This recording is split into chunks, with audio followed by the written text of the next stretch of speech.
when I was DJing in the pandemic, I was really searching for all the different Black producers around the world who I might one day be able to work with. And Route 94 was one of those people.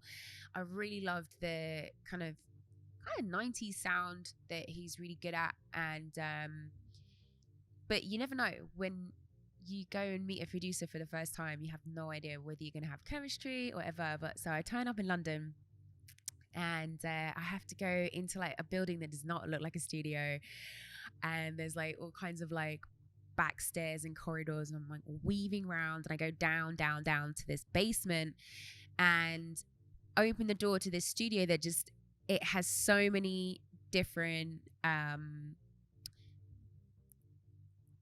like analog gear, keyboards, everything you could want to play with. And so when I started to talk about my methodology, I was in exactly the right place, because the way that I wanted to work for this album was to start with like jamming as you would in like a band with a bunch of instruments, but on analog gear. And the reason for that is that I'm picturing like the founders, the pioneers of dance music, right? So that's after disco demolition, the death of disco, the entire economy of that endeavor has just been wiped out somehow overnight or virtually. So what? So you're a producer. It's 1979. No one wants to even pay for disco anymore, but that's what you've been making. But all you have is a 808. So I imagine that as my workspace and backdrop. But that's only part of the process that I wanted to create here, because, you know, it's 2023 and we're used to working with digital audio. We're used to working with digital audio workspaces. And so I wanted to retain that like immediacy, that the idea of the immediacy came from Tiger Paw, who I was just experimenting with in the studio as part of this writing process.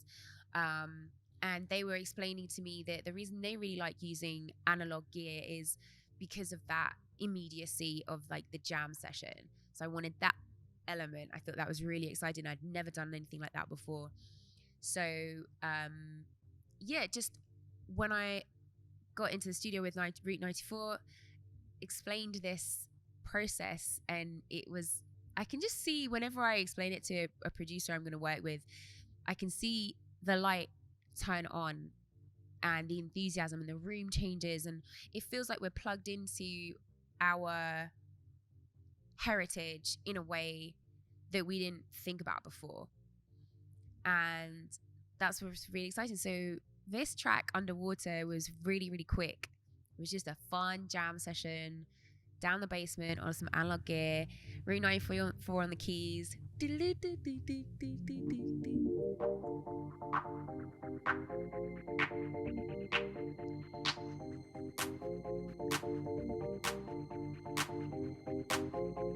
feeling, we're talking about this underwater idea. We're talking about how to invoke that. I'm going down overhead, feels like I'm drowning in your arms, your whisper, and your mind. You put me underwater, and I need oxygen. Baby, take me higher, so I can breathe in.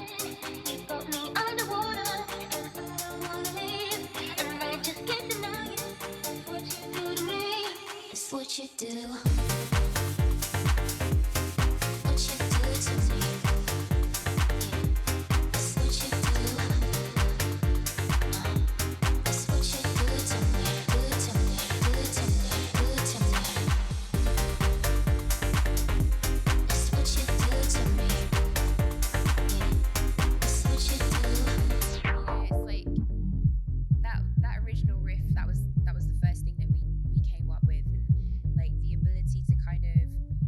That moment, that raw moment, and then bring it into the now sonically. That's the full kind of process that I was trying to reach a number of times during this album.